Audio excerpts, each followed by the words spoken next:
So quick video. On the 4th of March 2009, my dad took his own life. My dad decided that he didn't want to live anymore. And I dealt with it like most young men would. I was 18, nearly 19 at the time, and instead of actually dealing with that emotion and dealing with that grief, I buried it.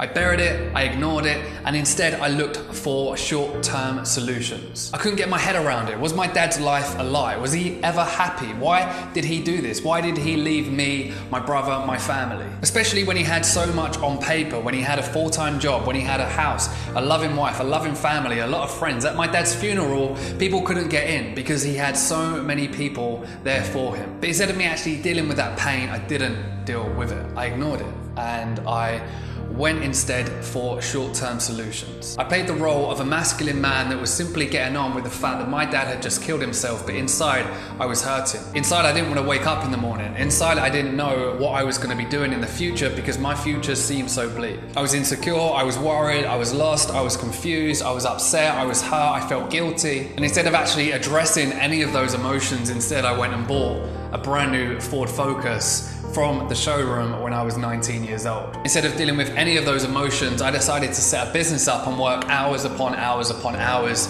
distracting myself from any of those emotions. Instead of dealing with those emotions, I decided to go out every single weekend, drinking and drinking and drinking, burying the pain, hoping that the alcohol would make me more confident, hoping that the alcohol would make it go away. But the next morning, it always came back. Grief is hard to deal with. Dealing with someone who you love that's decided to take their own life, for me, is harder to deal with. But burying those emotions, burying that pain and just replacing it with short-term fixes, short-term solutions is never actually going to work. It's always going to resurface. That pain, that emotion, that grief will always come back, whether it comes back in stress, whether it comes back in physical illness, whether it comes back in just you merely existing and forever being sad within your life. There's no benefit from you burying it. There's no benefit from getting a quick hit of dopamine for you doing a short-term fix, because those long-term issues will always resurface. And looking back, the one thing that helped me overcome that, instead of just going after short-term fixes, short-term solutions, was just talking,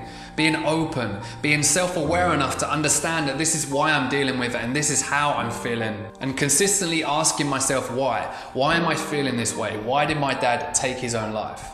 Speaking to someone and getting them to understand and offer some advice, some solutions, helped me long-term more than any car, materialistic item that's covering up my own insecurities, that's covering up my depression and my anxiety, any form of success that I thought that I had, but in all honesty, I still felt lost and confused. None of that was as powerful as being able to express how I felt, being able to understand how I felt. So if you're finding yourself constantly looking for a short-term solution to a long-term problem, you need to stop.